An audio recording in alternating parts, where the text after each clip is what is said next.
선택하세요. 정직한 부흥. 선택하세요.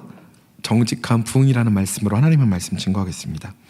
갈라디아서는요, 사도 바울이 우리는 하나님의 값없는 은혜로 말미암아 의롭게 되었다는 것을 이야기를 하고 있습니다. 그래서 이제 그 갈라디아서를 이제 썼습니다. 그리스도께서 우리의 죄를 대신해서 죄값을 치러주셨기 때문에 우리는 자유를 누릴 수 있게 되었다는 그 복음의 아주 정수, 복음의 본질적인 이야기를 담고 있죠. 그것이 로마서가 있고 갈라디아서가 있거든요.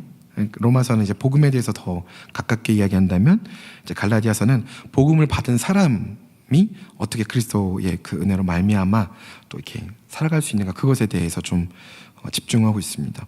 갈라디아서가 써진 목적이 있어요. 목적이 있는데요, 바울이 사도권의 권위 변호가 이제 그 사도 바울이 원래는 유대인이었잖아요. 그래서 다른 사도들이 인정을 안 하려고 그랬어요, 바울을. 그거에 대한 변호. 근데 그것보다도 뒤에 나오는 게 더 중요한데요, 그러니까 자신의 권위를 변호하는 건요, 자기 자신을 위한 게 아니고요, 사도 바울이 전했던 복음의 정당성을 입증하기 위해서는 그 사도권이 굉장히 필요했습니다. 제가 지금 여기서 이렇게 말씀을 증거하고 있는데, 설교를 하고 있는데, 전도사님 신천지잖아요, 내려오세요, 이러면은 어렵겠죠. 이 설교. 그래서 필요한 거예요, 입증하기 위해서. 그리고 두 번째가요, 율법의 행함이 아니라 오직 믿음으로 구원의 진리, 믿음으로 구원을 받는다는 그 진리를 확증하기 위해서 이거를 썼습니다. 그리고 갈라디아 교회에서 이제 유대인들 중에서 그리스도인으로 이제 신앙을 이제 가진 분들에 대한 어떤 그 이제 논쟁 그런 것들도 있었고요. 여러 가지 또 이단들의 또 공격도 있었어요. 그래서 그런 모든 이단들이나 어떤 다른 사람들 이제 신앙적이지 않은, 그러니까 기독교적이지 않은 것들에 대해서 그 허구들을 반박을 하고요. 그리고 이제 개종을 한 이방인들에게 율법이 있을 거 아니에요. 당시 때 율법을 준수할 수 있는. 근데 그 율법이 좀 오류가 있었어요. 왜냐하면 신앙에 충돌들이 많았기 때문에. 우리도 신앙생활하면서 성경 말씀 가지고 이게 이렇게 살아야 됩니다 얘기하는데, 이쪽에서는 여기는 이런 말씀이 있는데요, 이러면 이게 좀 헷갈리잖아요.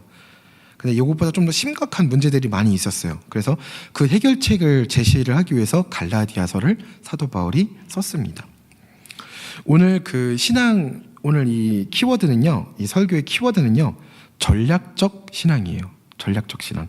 저희가 설교 제목이 뜨면은 그 옆에 키워드가 뜨잖아요. 그 굉장히 되게 특색이 있다고 생각을 하는데, 그 키워드는 전략적 신앙입니다. 우리는 살아가면서 많은 전략을 세우게 되죠. 작게는 우리 생활의 프레젠테이션이나 재테크 같은 어떤 걸 할 때 전략을 필요로 합니다. 또 크게는 학교는 학생 유치와 경쟁력을 위한 좀 전략을 필요로 하죠. 회사는 더 많은 수익을 내기 위해서 상품 기획이나 마케팅 전략을 세웁니다. 국가도 전략이 필요하죠. 사회와 경제 등 많은 그 섹션별로, 좀 파트별로 전략을 필요로 합니다. 대통령이 혼자 하는 게 아니라 이제 그래서 참모들이 굉장히 중요하죠. 군대에서도 마찬가지죠. 네, 전술과 전략은 매우 중요해요, 군대에서.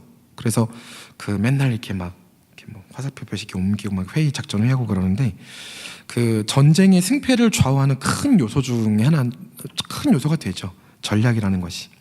가끔 부목사님이나 전도사를 구하는 그 공고글이 이렇게 올라올 때가 있어요. 물론 제가 그걸 본다는 건 아니에요. 관심을 가지고 보진 않고요, 그냥 공고가 올라오길래 보는 거예요. 이렇게 보는데, 거기 보면 이런 글들이 있습니다. 목회 계획서나 전도 계획서를 A4 용지 10매에서 20매 정도로, 글씨 포인트는 10, 기본 글씨체로 10으로 정리해서 제출하라는 글을 볼 때도 있습니다. 그러니까 교회도 어떤 이런 전략을 좀 보는 거죠. 이 사람이 어떤 전략을 가지고 있나. 네. 지금 나열했던 것들보다요, 전략은 우리 생활의 곳곳에서 함께하고 있습니다. 그런데 이 전략은요, 우리 신앙생활에도 필요합니다. 신앙의 전략이 필요해요. 왜냐하면 시대가 너무나도 악하기 때문에 우리는 자꾸 무너지거든요. 그리고 왜냐하면요, 우리는 죄인이기 때문에 하루도 주님 없이는 살 수 없고요, 하나님께 나아가지 못하면 사망의 법 가운데서 자꾸 살게 돼요. 그래서 전략이 필요합니다. 전략은 왜 필요할까요? 이기기 위해서 필요하겠죠. 전략을 이제 이기는 전략을 이야기하기 전에요. 신앙이 그럼 뭐냐? 신앙은 뭐냐면요. 어렵게 생각하실 필요 없어요. 저도 신앙이 뭐지? 막 주님을 향해서 주님을 향한 목숨을 바치고 부흥을 위하여서 이 한 번 이런 건가? 뭐지? 이렇게 많이 고민을 했었어요. 근데요. 신앙은 뭘 자꾸 하는 게 아니에요, 사실. 자꾸 우리는 막 목표 지향적으로 뭔가 해야 막 하나님의 역사가 일어날 거 이러는데 사실 아니에요. 신앙은요. 목표를 이루는 게 아닙니다. 자꾸 우리가 착각하고 있는 게 있어요. 물론 사람이 모이면 정치가 생깁니다. 체계가 생기고요. 목표라는 것이 당연히 생길 수밖에 없어요. 그건 당연합니다. 그건 이제 우리가 인간이기 때문에 인간이 모이면 그런 것들이 생기는데 우리는 근데 좀 분리해서 생각을 해야 돼요. 우리의 공동체성의 우리 공동체의 방향이라는 것이 생기는 건 당연합니다. 그건 당연한 거예요. 근데요. 그게 신앙이다라고 잘못 생각하는 경향이 좀 있어요. 이건 무조건 다 신앙이 그렇지는 않아요. 신앙을 좀 분리해서 생각해야 될 것이 있어. 그럼 내가 하는 것이 하나님을 위해서 하는 건데 신앙과 따로 생각을 해서는 아니요. 그런 뜻이 아니라 우리가 하나님을 향하여서 하나님을 위해서 어떤 일들을 사역들을 감당을 하는데 우리가 자꾸 일을 하는 데 있어서 일에 집중해서 사역에 집중해서 그것이 신앙이라고 생각하는 그건 잘못됐다는 거예요. 신앙을 분리해서 생각해야 되는데요. 그것은 관계를 아는 것이 필요합니다. 관계. 신앙은 관계거든요. 신앙은요. 하나님을 사랑하는 거예요. 이게 신앙이에요. 하나님께 가까이 나가는 것. 이것이 신앙이에요. 하나님과 교제하고 싶은 것. 하나님과 교제하는 것. 하나님의 뜻을 구하며 사는 것. 이것이 신앙이에요. 이것이 신앙입니다. 표대를 향하여서 달려나가는 것. 목표가 아니고요. 표대. 하나님께서 제시하신 표대. 그리고 믿음의 경주를 경주하는 것. 그러니까 우리가 어떤 정한 목표를 향해서 이렇게 경쟁하고 이런 거 말고요. 믿음의 경주를 경주하는 것이 신앙입니다. 그리고 하나님을 향한 진실함으로 다른 사람을 섬기는 것. 전사님 그거 사역이잖아요. 아니요. 그냥 우리가 사역을 하는 것과 하나님을 향한 진실함으로 다른 사람을 섬기는 건 좀 차이가 있어요. 다 비슷비슷한 말인 것 같지만 그것에 대해서 쭉 이제 나눠 나갈 것입니다. 신앙은요 무슨 득점을 따내는 게임이 아니에요. 근데 우리는 자꾸 목표의식으로 뭔가 점수를 따내려고 할 때가 있습니다. 이게요 더 문제인 건 뭐냐면요 내 안에 신앙이 있어요. 신앙이 어떤 것이라는 것도 분명하게 알고 있어요. 그런데 실천적으로는 내가 신앙보다는 자꾸 일을 가까이 하게 된다는 것. 그저 그냥 사역이라는 것을 가까이 하게 된다는 것. 사실 사역이라는 곳에서요 신앙을 빼버리잖아요. 그럼 일반 그냥 일하는 것과 별반 다를 바가 없어요. 똑같은 모양을 우리는 일을 합니다. 전사님 왜 이렇게 나는 하나님의 일을 하는데 힘들죠? 신앙이 빠져서 그래요. 나는 이렇게 하고 있는데 왜 이렇게 마음이 허전하죠? 신앙이 빠져서 그래요. 내가 뭘 열심히 하고 있고 목표를 향해서 달려나가고 이건 중요하지 않아요. 나에게 지금 내 신앙이 어디 서 있는가? 내가 하나님 앞에 바로 서 있는가? 내가 하나님께 더 가까이 나가고자 노력하고 있는가? 이것에 대한 문제예요. 죄송합니다. 하나님께 더 가까이 나가고자 노력하는 것이 아니라 내가 하나님께 가까이 가고자 하나님께 구하고 있는가? 노력이 아니기 때문에 좀 정정합니다. 왜냐하면 이 신앙은 굉장히 중요한 건데요. 이 신앙을 그냥 내버려두면 괜찮아요. 이 바울도 다른 사람들이 그냥 이 교회를 내버려뒀으면 갈라디아서나 로마서 안 써도 됐었을지도 몰라요. 근데 자꾸만 공격을 당하니까 그것을 변증하기 위해서 절대성을 이야기하기 위해서 이제 성경을 쓴 거라고요. 우리가 가만히 있을 때는 우리의 정체성이 흔들리지 않아요. 근데 누군가 우리를 자꾸 면박을 주고 자꾸 뭐라 그러고 우리를 정죄하고 이러면요. 내가 이거밖에 안 되는 사람이었나? 이런 식으로 자꾸 우리가 가치관이 흔들리기 시작한다고요. 그럼 어떻게 해야 돼요? 나는 그런 사람은 아닙니다. 어떤 이런 것들이 필요하죠. 우리의 신앙이 가만히 그냥 이렇게 두면 좋겠는데 우리 신앙을 자꾸 누가 건드려요. 사단은 우리의 신앙을 건드리기를 좋아해요. 우리가 신앙이 아니라 사역을 통하여서 자꾸 무언가 득점을 내기를 원한다는 거예요. 사단은 그걸 이용합니다. 아주 좋아해요. 그래서 이 방법, 이 전략을 사단은 굉장히 잘 사용합니다. 우리가 전략이 필요하듯이 사단도 전술 전략이 대단해요. 사단은 굉장히 지혜롭습니다. 굉장히 지혜로워요. 오죽하면은 선악과를 따먹게 만들겠어요. 오죽하면은 우리가 만만하게 볼 상대는 아니에요. 사실. 우리는 여러 가지 관계 속에서 수많은 목표에 노출되어 있어요. 우리가 혼자 있을 때는 또 괜찮은데 다른 사람과 어떤 관계를 맺기 시작하면은 자꾸 목표라는 게 생겨요. 경쟁도 생기고요. 우리는 여러 가지 경쟁 속에서 기쁨의 헌신인 나를 드러내기 위해서 자꾸 남에게 피해를 주지 않기 위해서 어떤 그러니까 그 경쟁 속에서요, 기쁨의 헌신들이 자꾸 나를 드러내기 위한 것으로 또 남에게 피해를 주지 않는 어떤 그런 것들의 하나의 수단으로 자꾸 변질이 돼요. 그러니까 교회 안에서 보면요, 아니면 뭐 밖에서 보면요, 이제 신앙이 있는 분들이 너무 예의를 차리는 경우가 있어요. 너무 예의를 차려서 내 거 이게 딱 그 약간 좀 내 바운더리 안에서 나는 있고 다른 사람이 내 거에 이렇게 접근하는 것도 별로 좀 안 좋아하고 그냥 예의 딱 지키는. 근데 그러다 보면 사실 전도가 좀 많이 힘든 부분이 있어요. 물론 성향 차이일 수 있습니다. 그렇기 때문에 이거를 뭐 성경적으로 어떻다 이렇다 이렇게 얘기할 수는 없지만 조금 너무 그렇게 하면은 많은 사람들이 그 사람 주변에 있기가 좀 힘들어요. 그런데 우리는 그 어떤 경쟁 그 구도 속에서 자꾸 목표를 향해서 달려나가야 되다 보니까 자꾸 자기 관리를 하는 거죠. 자기 관리를. 연락도 잘 안 하고. 그 옆집에 누가 사는지 아시는 분 혹시 계십니까? 옆집과 교류하는 분들 계세요? 별로 안 계실 거라고 생각하는데요. 저도 옆집에 윗집에 누가 사는지 잘 몰라요. 이 시대가 그렇습니다. 그런데 그것이 그 경쟁 구도가 어떤 우리가 자꾸 그러니까 신앙이 아니라 자꾸 일로 가게끔 만드는 어떤 그렇게 변질되게 만드는 아주 좋은 이 역할을 한다는 것입니다. 그리스도의 은혜와 십자가의 자랑보다는 경험과 결과를 가지고 자랑하기 시작하게 돼요. 그렇게 되면은. 왜냐하면 경쟁 구도니까, 목표 구도기 때문에 자꾸 내 걸 자랑할 수밖에 없어요. 왜냐면 예수님의 십자가는요, 솔직히 내가 자랑하지 않아도 이미 사람들이 다 알고 있거든요.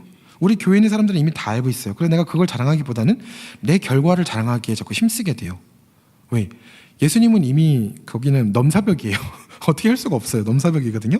근데 나는 경쟁 구도 지금 상황이 있기 때문에 자꾸 어떤 결과를 가지고 자랑하기 시작하게 되죠.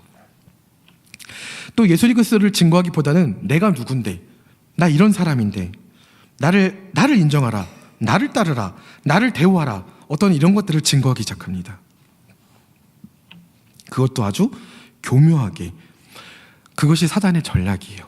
아주 교묘하게. 아닌 것 같은데, 다른 사람을 섬기는 것 같은데, 성경대로 살려고 노력하는 것 같은데, 사역하느라고, 사랑하느라고, 헌신하느라고 그러는 것 같은데 미묘하게 깔려 있어요. 우리는 말하지 않아도 서로 다 알고 있습니다. 저도 이 공격에 많이 노출이 되어요. 그래서 이 사단의 전략에 자꾸 당할 때가 있어요. 사단은 알고 있는 거죠. 인간의 욕심을. 아담과 하와에게 선악과를 따먹게 했던 그 범죄를 사단은 잘 기억하고 있어요. 자기가 이겼던 방식을 기억하고 있다는 거죠. 이 시대에 우리에게도 그대로 그 방법을 작동시키려고 합니다. 사단은. 우리에게 필요한 야성이 있어요. 필요한 야성. 신앙적인 야성이 있는데요. 그것은 하나님을 향한 사랑의 야성입니다. 야성이라 해서 무조건 막 찍고 이거 아니에요. 이거 아니에요. 사랑의 야성입니다. 사랑의 야성. 사랑이 빠지면 아니에요. 사랑의 야성입니다. 나를 먹이기 위한, 나의 유익을 위한, 나의 개인의 영달을 위한 야성이 아님을 우린 기억해야 됩니다. 근데 신앙생활을 하다 보면은 자꾸 목표의식으로 가고 경제의식으로 가다 보면은 자꾸 여기에 이 매너리즘에 빠지게 돼요. 우리에게는 선택할 수 있는 자유의지가 있습니다. 하나님께서 허락하신 소중한 자유의지라는 것이 있어요. 자, 과연 무엇을 선택하시겠습니까? 뚜둔 옛날에 선택. 말씀을 알고도 모른 척 살 수 있는 진리를 알면서도 사는 게 바빠서 뒷전으로 놓는 선택. 이런 선택도 있고요. 안다고 해도 뭐 그대로 무너져도 뭐 어때 내 인생인데 누가 신경 쓰면은 남이 왜 신경 써? 남이 어떻게 살던 너나 잘 살아. 너나 잘 사세요. 전도할 때 꽤나 어려움을 당했었죠. 그 멘트 때문에. 너나 잘 사세요. 이 멘트 때문에 전도할 때 한동안 꽤나 어려움 당했었어요. 이런 선택을 할 수도 있어요. 아니면 또다시 이제 다시 깨달았으니까, 또는 이전에 알았던 것을 다시 기억을 했으니까 이제 다시 예배자로, 예수 그리스도의 복음과 십자가를 자랑하는 사랑의 전달자로 살기로 마음의 결단이 섰으니까 돌이켜서 다시는 죄짓지 않겠다는 일사각오의 정신으로 살 것인가, 이것을 선택할 것인가, 우리는 선택할 수 있다는 거예요. 그러나 어떤 선택을 해도 좋습니다. 그러나 선택한 뒤에 심판이 있다는 것을 우린 기억해야 돼요. 바로 우리가 우리의 창조주가 계심을 기억해야 됩니다. 하나님의 일하심은요, 하나님의 공의 때는요, 시간이 좀 걸립니다. 성경을 쭉 보면요, 시간이 좀 걸려요. 하나님께서 바로 뿅 하고 역사하시지 않아요. 물론 그런 경우도 종종 있긴 한데요, 보면은 거의 이게 좀 시간이 걸려요. 그래서 하나님이 안 계십니까? 어디 계십니까? 우리를 버리셨습니까? 이런 고백들이 좀 많이 흘러나오죠, 이스라엘 백성들 가운데. 우리도 마찬가지예요. 하나님, 내가 이렇게 기도하는데 하나님 어디 계십니까? 조십니까? 어디 여행 가셨습니까? 어디 하와이 계십니까? 막 이런 얘기들이 나와요. 근데 인간의 눈으로 볼 때는 그렇게 보일 수 있어요. 인간의 시간으로 볼 때는요. 그러나 하나님의 시간으로 볼 때는요, 지금 역사하고 계시는 거예요. 하나님의 공의는요, 우리가 볼 때는 좀 시간이 걸려 보일 수 있어요. 그렇지만 하나님의 공의는요, 정확하시며 한치의 오차도 없으세요. 그래서 우리의 선택에 따른 하나님의 공의는요, 분명히 있으시거든요. 그래서 우리는 선택을 잘해야 돼요. 그래서 어떤 걸 선택하시던 자유입니다. 그런데요, 저는 오늘 성경적인 전략을 하나 제안하고자 합니다. 선택하십시오. 정직한 부흥을. 갈라디아서 6장, 오늘 본문의 1절에서 10절까지의 말씀은요, 서로 짐을 지라는 어떤 주제를 가지고 있어요. 공동체 사랑에 대해서 이야기를 하고 있습니다. 갈라디아서 6장 1절에서 10절까지는 공동체 사랑에 대해서 굉장히 실제적으로 권면하고 있어요. 교회 안에서 누군가 실수하고 연약한 모습을 보일 수 있죠. 그럴 때 무관심하지 말고, 정죄하지 말고 바로 잡아주라는 거예요. 근데 바로 잡아줄 때 어떻게? 이렇게 면박을 주면서, 아니면 화를 내면서, 아니면 쿠사리를 주면서? 아니에요. 온유한 마음으로 이해해 줘야 된다고 가르치고 있어요. 성경은 그렇게 말하고 있어요. 그러면서도 동시에 자기 자신도 그 죄에 빠지지 않도록 자기 자신을 살펴야 한다고 경고하고 있습니다. 강조하고 있어요. 또한 사랑의 마음으로 서로의 짐을 지며 돕고 섬길 것을 권면하고 있어요. 또한 강조하고 있어요. 우리는 하나님의 부르심을 따라서 하나의 교회가 되었잖아요. 우린 교회예요. 하나예요. 우리 모두가 하나님의 사랑을 받은 자녀이며 예수님의 명령을 따라 마땅히 서로 사랑하기로 우리는 그 약속을 한 거예요. 하나의 교회가 된다는 것은요. 우리는 우리와 함께 하시는 하나님과 이 사랑의 열매를 반드시 맺어야 해요. 우리는 하나님의 형상을 따라서 창조가 되었거든요. 하나님의 형상을 따라서 창조가 되었다는 것은 우리가 하나님을 드러내는 삶을 살아야 된다는 것을 뜻합니다. 하나님의 뜻을 하나님을 나타내는 삶이라는 것은요, 바로 성경의 9가지 열매를 맺는 삶을 이야기합니다. 이것은요, 맺어도 되고 안 맺어도 되는 열매가 아니에요. 꼭 맺어야 되는 열매입니다. 왜? 우리는 하나님의 사람이기 때문에 반드시 맺어야 되는 열매예요. 그러니까 그것을 위해서 노력하라는 것이 아니라 하나님과 더욱더 하나님 안으로 다가가면, 더욱더 하나님과 하나 될 때, 그리스도와 연합되어질 때 자연스럽게 발생되어지는 열매들이에요. 우리가 이렇게 전략을 짜서 나가야 되는 이유가 있습니다. 사랑의 전략을 짜야 되는 이유가 있는데요, 바로 심는 대로 거두시는 분이 바로 하나님이시기 때문에 그렇습니다. 우리가 사랑의 씨앗을 뿌렸을 때 사랑의 열매가 자라고요, 믿음의 씨앗을 뿌렸을 때 믿음의 열매가 자랍니다. 우리는 사랑의 씨앗을 뿌리는 공동체가 되어야 돼요. 우리가 어떠한 이유로도 사랑을 빼놓고 얘기한다면 그것은 사역이 되어줄 수 없어요. 그거는 바른 신앙이 되어줄 수 없다는 이야기입니다. 그런데 우리는 우리 신앙 가운데 자꾸 이 놓치는 부분이 있어요. 우리가 사역합니다, 전도합니다, 선교합니다, 헌신합니다, 여러 가지 다 해요. 근데 우리 마음의 사랑은 점점 없어지고 있는 거예요. 아까 잠시 소개했던 예화가 여기서 등장합니다. 미국의 동료 같은 노래가 있어요. 어린이들 노래 같은데, 제가 사실 불러드리고 싶었는데 발음 연습을 굉장히 많이 했는데 생략하는 것으로 하고요. 엄마 오리랑 아기 오리 5마리가 있어요. 뒤뚱뒤뚱 이렇게 같이 있어요. 놀고 있는데 이제 오리들이 이제 이렇게 나갔다 오는 거예요. 근데 놀러 갔다 오면은 5마리에서 4마리가 돌아오고요. 놀러 갔다 오면은 다시 3마리가 돼서 돌아오는 거예요. 2마리, 1마리. 그러다가 나중에 오리들이 안 돌아오는 거예요. 근데 그 장면에서 갑자기 막 너무 눈물이 나는 거예요. 너무 슬퍼지는 거예요. 이유는 모르겠는데 막 가슴을 쥐어짜는 막 그 아픔이 뭔가 오더라고요. 엄마의 빙의가 된 건지 아니면 저 그 방황하는 오리들의 빙의가 된 건지 모르겠는데 굉장히 은혜가 되더라고요. 그 하나님을 향한 믿음과 사랑이라는 것이 있습니다. 하나님을 향한 믿음과 사랑, 그리고 하나님을 향한 정직과 성실이라는 게 있어요.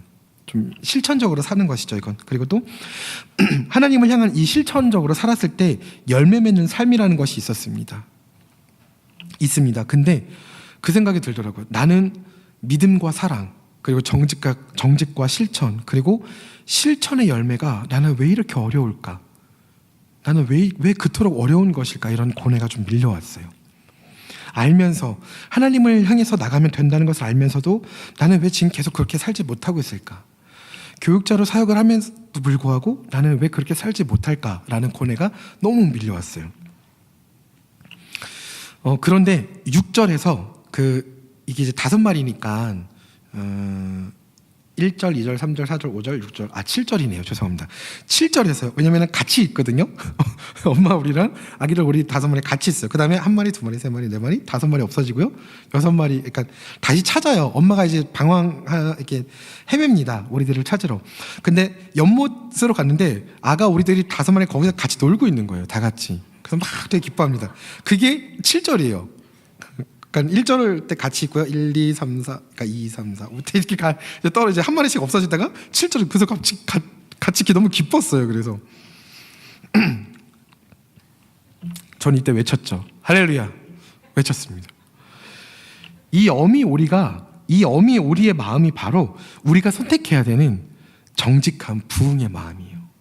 이것이 바로 사랑하는 마음이거든요. 사랑하는 마음.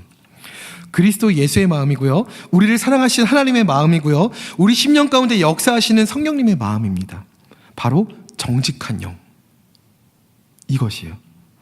하나님 앞에서 과연 내가 어떻게 서 있는지, 하나님 앞에서 내가 정말 다른 영혼들을 얼마나 사랑하고 얼마나 기도하는지, 내가 얼마나 기도를 쉬지 않는 죄를 범치 않았는지, 하나님 앞에서 내가 얼마나 하나님의 말씀대로 사랑을 많은 사람들에게 실천하고 있는지, 내 이웃을 내 몸과 같이 사랑하고 있는지, 사람들은 다 몰라도 하나님은 아시잖아요. 하나님은 아시거든요. 근데 이 실천을요, 내가 다른 사람에게 인정받고자 하는 것, 내가 다른 사람에게 자랑하고자 하는 것, 내가 자꾸 교만의 자리에 자꾸 앉게 되는 것, 이거 우리 회개해야 돼요.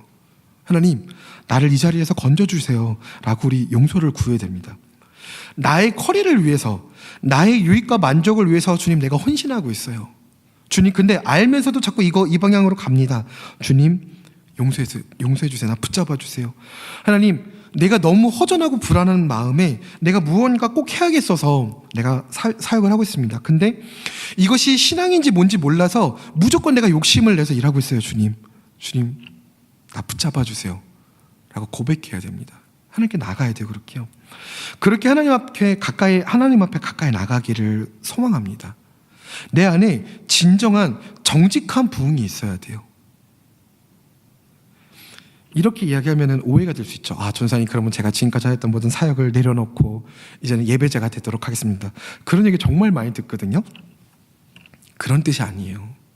어떤 거를 택하라 이런 뜻이 아니라, 우리가 사역을 함에 있어서, 우리가 지금 하는 일들에 있어서, 교회 일이든 밖에 일이든 어떤 일들에 있어서 하나님의 영광을 위해서 내가 진정으로 나아가고 있는가 점검해 보자는 거예요. 그리고 그것이 신앙의 본질이며 우리 신앙의 척도가 되어야 된다는 것입니다. 그걸 놓치고 일을 하면은 다 헛것이에요. 어미오리가 왜 아이들을 찾으러 갔습니까? 왜 찾으러 갔죠? 사랑하기 때문에 그렇습니다. 사랑하는 마음으로 간 거예요. 내가 이 어린 오리들을 찾으러 가면 내가 상을 받겠지? 내가 이 어린 오리들을 찾으러 가면 내가 사람들에게 인정받겠지? 그런 마음이 아니라 그냥 내가 그 오리들을 사랑하기 때문에 찾으러 간 거예요. 그거 외에 없어요. 그 어미 오리의 마음은요, 정직한 부흥이 있었어요. 정직한 부흥이 있었습니다. 시편 51편 다윗의 고백이죠. 주여 얼굴을 내 죄에서 돌이키시고 주의 얼굴을 내 죄에서 돌이키시고 내 모든 죄악을 지워주소서. 하나님이여 내 속에 정한 마음을 창조하시고 내 안에 정직한 영을 새롭게 하소서. 나를 주님 앞에서 쫓아내지 마시며 주의 성령을 내게서 거두지 마시옵소서. 주의 구원의 즐거움을 내게 회복시켜 주시고 자원하는 심령을 주사 나를 붙드소서. 이 고백이 바로 그 어미 오리의 고백이에요. 이 정직한 마음으로 사역을 했을 때 우리 마음에 정직한 부흥이 일어납니다. 사역은 열심히 하고 있고 어떤 일들은 열심히 감당하고 있는데요, 이 어떤 신앙이 빠져 있으면, 이 정직한 부흥이 빠져 있다면 우리의 삶은 허전해질 수밖에 없어요. 쇠퇴하였던 우리의 영과 우리의 마음 그리고 우리의 삶 가운데 공급하시고 채워주시고 가르쳐주시는 주님 앞에 다시 나가야 됩니다. 안 그러면 우리의 영은 점점 우리의 마음은 쇠퇴해질 수밖에 없어요. 교회 열심히 나오고 예배 아무리 열심히 드려도요, 쇠퇴해질 수밖에 없어요. 왜? 실천적인 삶이 없기 때문에. 우리의 구원은요, 오해하지 마십시오. 우리의 구원은 오직 믿음으로 주어지는 거예요. 사실 우리가 믿는다는 것도 어떤 행위에 불과하거든요. 그렇기 때문에 우리가 뭐 믿기 때문에 구원을 받는다, 사실 그것도 아니에요. 그냥 하나님의 정말 값없는 은혜예요. 하지만 나의 믿음을 요구하시는 거잖아요. 내가 뭔가를 해야 되는 거잖아요. 아니요, 그 오해예요. 하나님께서 우리의 믿음을 요구하시는 건 자유의지 가운데 주시는 것이지 우리가 믿었기 때문에 구원을 얻는 게 아니에요. 오해하면 안 돼요. 믿음이 중요하다, 행위가 중요하다, 그게 중요한 게 아니라는 것이죠. 믿음도 결국은 행위에 불과하거든요. 우리의 행위. 그런 걸 이야기하는 게 아니에요. 그냥 우리는 하나님 앞에 나아가면 돼요. 가까이 나아가면 됩니다. 그런데 우리가 그것을 못해서 자꾸 신앙 가운데 자꾸 불안해하고 흔들려하고 나중에는 신앙을 저버리는 일까지 일어나게 되죠. 자, 갈라디아서 6장 11절에서 18절 두 번째 이제 부분인데요, 여기서는 할례와 그리스도의 십자가에 대해서 이야기를 하고 있습니다. 갈라디아서 두 번째예요. 첫 번째는 서로 섬기라는 것을 이야기했고, 두 번째는 할례와 그리스도의 십자가에 대해서 이야기를 하고 있어요. 바울은 마지막 권면으로요, 다시 한번 예수 그리스도의 십자가를 강조합니다. 바울이 다른 서신들에서 동역자의 이름을 부르면서 안부를 전했던 것과는 좀 다르게 갈라디아 교회를 향해서는 복음을 다시 한번 명확하게 설명하고 있습니다. 왜요? 중요했기 때문이에요. 거짓 복음에 휩쓸린 갈라디아 교회가 다시 회복하여서 하나님께 돌아오기를 바랬기 때문입니다. 이 시대 때 그 신앙의 충돌은요, 어쩔 수 없었을지도 몰라요. 어떤 역사에 당연한 것이었을지도 몰라요. 그런데 이것은 우리가 평가할 때요, 거짓 복음에 휩쓸린 것이라고 이야기를 합니다. 바울은 오직 예수의 십자가 그리고 복음을 위해 살아오면서 자신의 몸에 생긴 예수님의 흔적을 자랑합니다. 자신이 은혜 안에서 복음을 위해서 산 것과 같이 갈라디아 교인들도 그 심령 안에 있는 예수의 은혜를 기억하며 살 것을 당부해요. 그렇게 당부하고 있어요. 그리고 18장 갈라디아서 6장 18절에 오늘의 본문의 말씀이 나오죠. 형제들아, 우리 주 예수 그리스도의 은혜가 너희 심령에 있을지어다. 이렇게 권면을 해요. 마지막에. 너무너무 중요한 말씀이에요. 사실 본문으로 채택되기 좀 어려운 소식인데요, 너무 은혜가 되더라고요. 그래, 우리 주 예수 그리스도의 은혜가, 물론 우리 교회에 너무나도 감사하게 은혜의 자매님이 계시지만, 그리스도의 은혜가 너희 심령 가운데, 정말 우리 심령 가운데 있는가? 너무나도 중요한 숙제라고, 과제라고 생각을 합니다.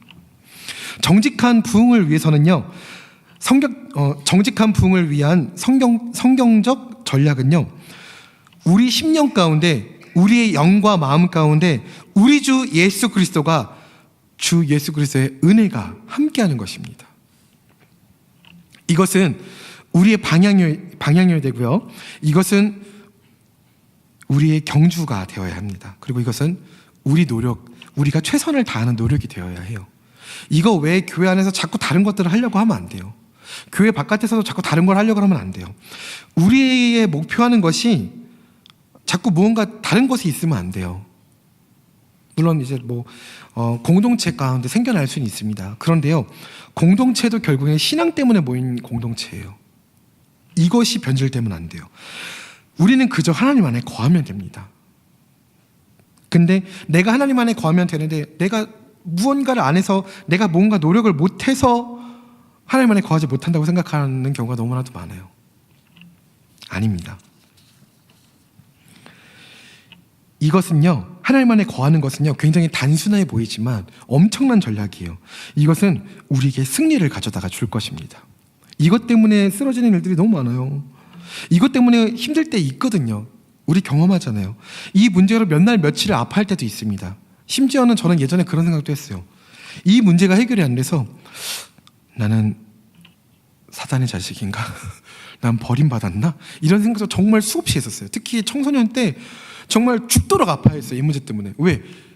이 안에서 이 문제가 해결이 안 돼서요. 복음이 있는데도 이 문제가 해결이 안 돼서.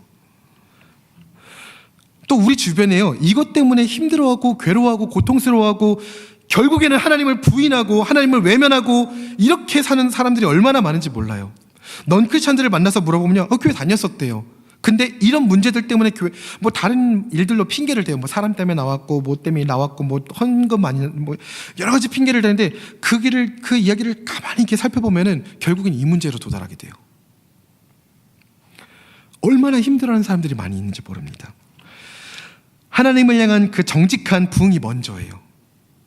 이게 흔들렸을 때는 사역을 멈추는 것도 한번 고려를 해봐야 됩니다. 이번 주에 막 다 내려놓으실까봐 좀 걱정이 돼서 이 말은 아낄까 했는데, 네, 뭐 그렇다는 거지 꼭 그러라는 건 아니에요. 네. 저도 지금도 이 문제 때문에 계속 아파하고 기도하고 회개하고 나가지만 계속 전도사 사역 감당하잖아요. 네. 이것이 성경이 말하는 본질이며 날마다의 개혁이며 최고의 전략입니다. 사랑의 마음으로 다른 사람을 나보다 낮게 여기고 섬기는 것, 사랑하는 것, 이것은 사역인가요? 신앙인가요? 헷갈리죠. 우리가 정말 하나님께 가까이 나간다면요, 공동체 안에서의 실질적인 사랑은요 회복돼요. 그냥 회복이 됩니다. 그래서 서로 섬기고 아끼고 긍휼의 마음으로 돌아보는 것은요 열매입니다. 당연한 열매예요. 그것을 위해서 신앙이 필요한 것이 아니라 신앙 안에 정확하게 섰을 때 이 열매는 꽃핀다는 거예요. 순서가 좀 바뀔 때가 우리가 많죠. 우리의 헌신이, 우리의 일함이, 질과 태도가, 또 우리가 사역할 때 언어가 바뀔 거예요. 우리가 사역을 빙자해서 굉장히 교회 안에서 사용하면 안 되는 언어들을 쓸 때가 있습니다. 교회 안에서 나타내면 안 되는 감정들을 표현할 때가 많이 있어요. 인간인데 어때? 뭐 인간인데. 제가 반전되는 말씀 하나 드릴까? 제가 그 말 정말 많이 듣거든요. 사람이니까, 연약하니까 뭐 그럴 수밖에 없는 거 아니에요? 사람이니까 그것을 절제할 수 있는 거예요. 사람이니까 그걸 절제할 수 있는 거예요. 근데 자꾸 분열시켜요. 여러 가지 언어들로, 여러 가지 태도들로 자꾸 분열시켜요. 교회는요, 그리스도의 본질은 화합이에요. 화합. 근데 자꾸만 이렇게 분열시키는 그런 일들이 벌어집니다. 왜 사랑으로 일해야 되는 교회에서 자꾸 일하면서 화내고 분내고 경고하고 파가르고 결국에는 법정 싸움까지 가는지 아십니까? 왜 꼭 그렇게 가야 됩니까? 저는 이유를 모르겠어요. 안 되는 거예요. 너무나도 당연한 듯이 교회들이 지금 그런 일들을 막 일삼고 있습니다. 안 되는 거예요. 성경에 위배되는 거예요. 안 돼요. 그거는 뭐 성경 하리비가 와도 안 돼요. 성경에서 말하고 있는 거 위배되는 겁니다. 사랑하는 우리 성도 여러분들, 우리 성도님들, 하나님의 주권을 인정하십니까? 그렇다면 우리 이제 선택합시다. 정직한 부흥을 위한 선택이 필요합니다. 전략적인 신앙이 필요합니다. 그것은요 바로 다른 게 아니에요. 다른 걸 자꾸 노력을 통해서 하는 게 아니라 하나님 앞에 가까워진다는 것은요 바로 하나님 앞에 엎드리는 거예요. 성경 말씀에 근거하여서 본질을 두고. 그냥 엎드려지면 또 그냥 신비주의밖에 안 돼요. 성경에 입각해서 엎드리는 거예요. 그것은 바로 신본주의로 사는 것입니다. 인본주의가 아니라 신본주의로 사는 거예요. 우리 주변에 자유주의가 굉장히 많아요. 행동적인 자유주의자들도 많고요, 교리적인 자유주의자들도 많아요. 교리는 말씀을 성경을 따르는 것 같은데 잘 보면은 약간 좀 행동이 좀 그런 행동은 좀 굉장히 크리스찬적인 것 같은데 교리가 좀 약간 자유적인 되게 많아요. 오히려 신천지는 쉬워요. 딱 들으면 이단들은요, 딱 들으면 알겠어요. 아 얘네는 어디고 얘는 좀 알겠는데 오히려 교회 안에서의 우리의 불신앙은요 찾아내기가 힘들어요. 잘 드러나지 않기 때문에. 그래서 우리는 괜찮은 것처럼 그냥 살아갑니다. 근데 괜찮은 거 아니에요. 점검해야 됩니다. 스스로. 우리가 인생 살면서 목표라는 것들이 가끔 있잖아요. 뭐 대학, 직장, 뭐 결혼, 뭐 여러 가지 있죠. 아니면 뭐 펀드, 뭐 이렇게 올라가는 거, 뭐 주식 이렇게 올라가는 거, 뭐 그런 거 있는데 대학에는 합격했는데 천국에는 불합격할 수 있어요. 직장에는 합격했는데 천국에는 불합격할 될 수 있어요. 내 가정의 삶 가운데 뭐 어떤 아빠로서 엄마로서 구성원으로서 아니면 내 교회 가운데 구성원으로서 합격 저 사람 정말 뭐 인정받고 이럴 수 있어요. 근데요 천국에는 불합격될 수 있어요. 그래서 우리는 사단의 게임에 절대로 넘어가서는 안 돼요. 사역 다 하고 헌신 다 하고 나의 시간과 모든 것 다 전부 다 내어놓고 했는데 간데 지옥이야. 이럴 수 있어요. 그래서 신앙 붙잡아야 됩니다. 정직한 부흥을 우린 붙잡아야 돼요. 정직한 부흥을. 우린 다 이미 알고 있거든요. 성경에서 말하는 것이 무엇인지 알고 있어요. 그것이 내 마음 안에서 부흥되어져야 돼요. 쇠퇴한 것을 다시 일으켜야 됩니다. 그것이 부흥이에요. 말씀 다 구겨져 있고 내 삶 가운데 신앙 다 구겨져 있고 하나님 어디 있는지도 모르겠는데 그냥 열심만 내는 것, 그냥 내 언어로 내 주장으로 그냥 열심히 하는 것 사라져야 돼요. 교회 안에서 사라져야 됩니다. 오늘 갈라디아서 6장 18절 성경이 말하는 우리 주 예수 그리스도의 은혜가 우리 심령에 있기를, 이것이 우리의 선택이 되어지기를 소망합니다. 만약에 우리 주 예수 그리스도의 은혜가 우리 심령 가운데, 우리 영혼 가운데, 우리 마음 가운데, 우리 삶 가운데 있을 수 있다면 다른 건 다 버려도 좋다라는 일사각오가 있어야 됩니다. 이것이 흔들리는 순간 다른 것들에 자꾸 얽매이는 삶이 돼요. 그것이 사단의 전술 전략임을 우리는 잊어서는 안 됩니다. 이 갈라디아서는요 로마서와 쌍벽을 이루고 있는 책이에요. 성경입니다. 예수 그리스도를 믿어서 구원을 얻는 것에 대해서 굉장히 체계적으로 이야기하고 있어요. 그래서 갈라디아서 살펴보시면 굉장히 좋습니다. 굉장히 갈라디아서 어투 자체가 굉장히 전투적이고 힘이 있어요. 왜냐하면 교회 안에 들어온 율법주의나 이단 등에 대한 메시지이기 때문에 굉장히 힘이 있습니다. 그리고 갈라디아서가 주장하는 주제는요, 물론 모든 성경의 주제는 예수 그리스도예요. 근데 갈라디아서 이제 이 부분만 보자면 은혜와 자유의 편지입니다. 이것은 은혜와 자유. 목적이 있어요. 목적. 아까 말씀드렸던 갈라디아서의 목적이 있습니다. 이 사도 바울의 갈라디아서를 쓴 목적이 지금 우리 가운데도 굉장히 해당이 된다고 생각을 합니다. 많은 부분에 겹치는 부분들이 있습니다. 실질적인 신앙에 대해서 이야기가 있다는 것은 굉장히 놀라운 부분이에요. 굉장히 놀라운 부분입니다. 이 당시 때는 어떤 실질적인 신앙을 이야기가 참 어려운 시대였을지도 모른다는 생각이 듭니다. 왜냐하면 오직 믿음으로 구원을 받는다는 것을 외쳐야 되는 시대였기 때문에 어떤 실질적인 사역이나 어떤 이런 것들을 얘기할 때 굉장히 좀 이해하기 힘들었을 수도 있겠다라는 생각이 들어요. 지금 이 시대에 우리들도 굉장히 헷갈려하고 있는 부분들이 많이 있거든요. 근데 중요한 것은 하나님을 향해 나가 있을 때 우리가 사랑으로 사역할 수 있는 힘이 생겨난다는 것입니다. 우리가 사랑으로 사역한 다음에 하나님을 찾는 거, 이거 잘못된 거예요.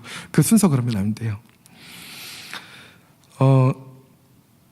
갈라디아서 6장 1절에서 10절은 아까 말씀드린 대로 짐을 서로 지라는 공동체의 사랑에 대해서 관해서 이야기를 하고 있습니다. 무슨 얘기냐면요, 그래, 나는 그러면 나만 잘 믿으면 되지, 나는 내 신앙생활만 잘하면 되지. 그렇지 않다는 거예요. 아닙니다. 내가 정말 하나님 안에 그리스도의 사람이 되었다면은 다른 사람들을 섬기는 것은 열매로서 나타나야 된다는 것을 이야기를 합니다. 우리가 정직한 부흥이 우리 마음 가운데 있어야 됩니다. 우리가 부흥을 외치지만 사실 그 부흥이 무엇입니까? 그 부흥은 우리 마음 가운데 쇠퇴해진 신앙을 다시 회복하는 거예요.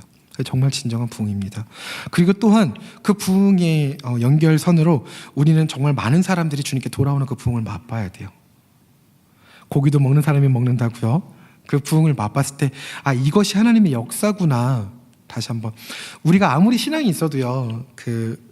예를 들어서 이스라엘이 멸망할 때 있었던 이렇게 선지자들이 있거든요. 그 선지자들 보면 굉장히 마음 아파해요. 그것도 좋지만 좀 이렇게 하나님의 역사가 풍성한 때도 맛을 봐야 된다고 생각을 합니다. 너무 가난에 익숙해져 있으면 안 됩니다. 부흥을 맛보는, 정직한 부흥을 맛보는, 그것을 위해서 신앙의 전략을 짜는, 그 전략이 무엇인지 우리 나눴죠. 그 전략을 향해서 나아가는 우리 한 사람 한 사람, 또 우리 교회, 우리 공동체 되어졌으면 하는 소망을 합니다. 이 시간 우리 함께 주님께 찬양 올려드리겠습니다. 주 예수보다 더 귀한 것은 없네. 찬송가 주님께 올려드리겠습니다.